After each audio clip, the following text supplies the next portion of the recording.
Yes, hello everyone. Everyone wants to be a top football agent, but it takes quite a lot of things to be a top one. So stick around and I'm going to let you know what to do if you're serious becoming an elite football agent. Watch this video throughout and then you're going to learn one or two things that can help you. So you're going to learn, for example, what separates elite agent from average one, the mindset and the moves that make them powerful agent. And you're going to also learn to get clubs to respect you, and also stick around with a pen and paper so that let's go to through this so that you can get one or two things that will improve you as an agent and that will make you sign in those deals. Okay, you see, I've been communicating and visiting football clubs also, so I have an idea about what I'm saying. So because I've been having meetings with sporting directors, CEOs, head of recruitment, which with all this knowledge, it helps me to pick out what is the mindset of sporting directors, CEO, and also head of recruitment. So, okay, without delaying, let's go straight into it. So, what is the problem that we have only few percent, let's say 99%, 99% fail, and only like 1% actually get to know the industry more? So, what's the problem? Okay, these are the common problems. The agents, the normal agent focus only on passing the exam. So when people pass the exam, actually, they believe the license is there and someone is just going to ring them and say, okay, yes, my kid, or yes, my whatsoever. So yes, you can manage him or her. It doesn't work like that. It can never work like that. So because once you're an agent, it's never something that someone is just going to pick the phone and ring you and give you a player. So you must be very famous, like a Josh Mendes, but we know that's not the case. If you're here, you're trying to learn to know one or two things that is going to help you improve yourself. Because even the Josh Mendes I'm calling or make mentioning, he started also from scratch. So everyone starts from scratch, and everyone is given a playing field. So it's how you put yourself out there that is going to determine you. So the next problem that I also see is the agents that would see the average agent chase players but bring no value. So I'll explain this. So what I mean by chase players and bring those values is you go to see a player, probably is a professional player, and then you just meet him and say you're going to help him get to a team. You sign a representative agreement with him for 6 months, there's nothing. 8 months, nothing. 1 year, he's still there, but he's tied under your agency. So you see, because you have no network, you chase players, but you have no value. You can't provide value for them. So and then you end up when you and him come to a mutual agreement, you go to the next player, and that happens. So that's the next thing also. Then another problem that the average agent fails to is they don't learn how to negotiate or position themselves. So how do you learn how to negotiate as an agent? So you have to actually be in the field to learn that also. Yeah. So the average agents don't learn that. They just have license and try to already represent people.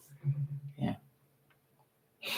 And then one last thing that I also noticed, which is common with normal agent, which is everyone has done this, is when you get a license, the first thing is you never think of, I'm going to start from small. Everything is always like, oh, I would like to represent Neymar now because he's already at the top. With there's a lot of money coming.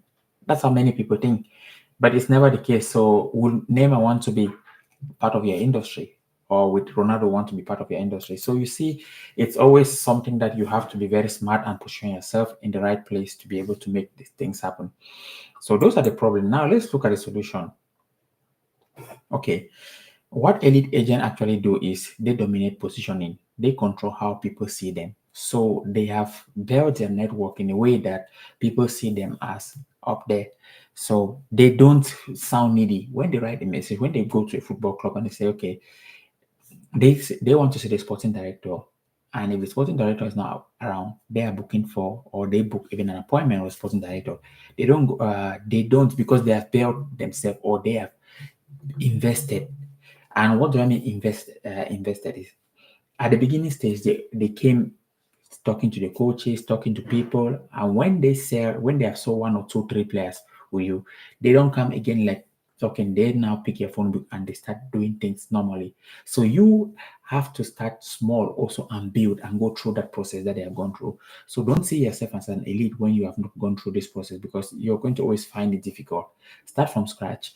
Visit for young academics, negotiate, uh, talk to these young players who will listen to you now, because when you are a new agent, the best thing is, if you are not working with an experienced brand, start from scratch, from going to watch matches and build your reputation like that. So that's one thing.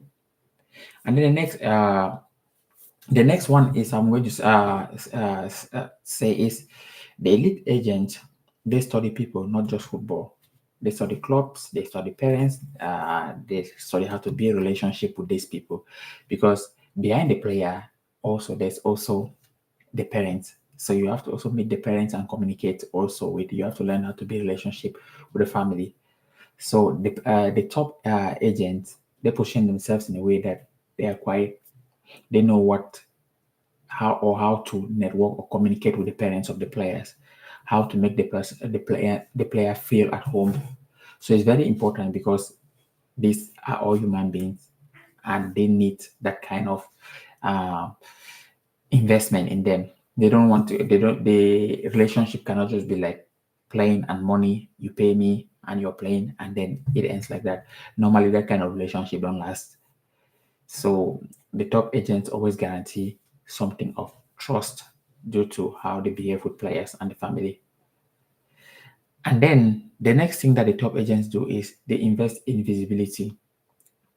When their brands that they have built, there's part that is like interviews, there's part that is for athletes. They have a lot of brands that everything, before you want to say anything, they are offering that service. So thereby, when someone thereby, it's always easy to choose them, because they have understood that the industry is about visibility.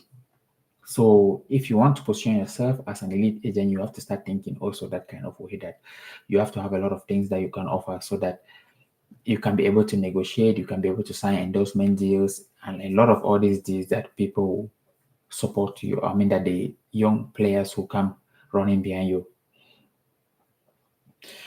The top agents also, they also have a team of legal marketing people, marketing for young players. So, for example, if you're a single agent just starting fighting for a player with an elite agent, what that elite agent is going to say is, I'm going to guarantee you endorsement deals, Adidas boot.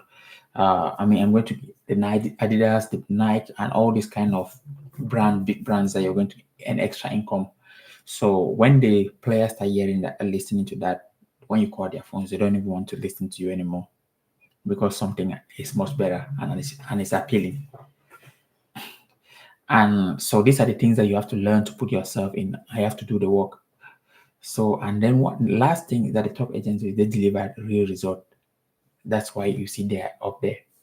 Okay, so in all these things, all in all, I'll say start small. If you're a single person in your company, start small. Start visiting how agency, scout players, bring them, communicate with them, bring them to your industry, and also start from there. When you start small, one player can always open the door to many. So start small, and it's going to help you. Okay, so I will leave it at that. That start small, because I would not want to put a lot of information on your head, but the main aim here is start small. For you're going to have a lot of you're going to see a lot of success once you start with players that they trust you, people trust the process, and it's going to be helpful that way, because you're even going to feel more comfortable representing those players. Not when you go into a meeting and you're always scared, like, what is this player is going to feel like I'm not worthy enough to represent him. So that's what I'm going to say. Start small and grow big that way. Okay, I hope you found this message helpful. Leave a like, and also subscribe, and give me a message if you need any question, then I can help you. And also congratulations to those who recently passed the agent exam, because it's never easy. So a group of agents also have come into the industry. So I'm going to say congratulations to you guys. Okay, talk to you guys tomorrow and see you next time. Cheers.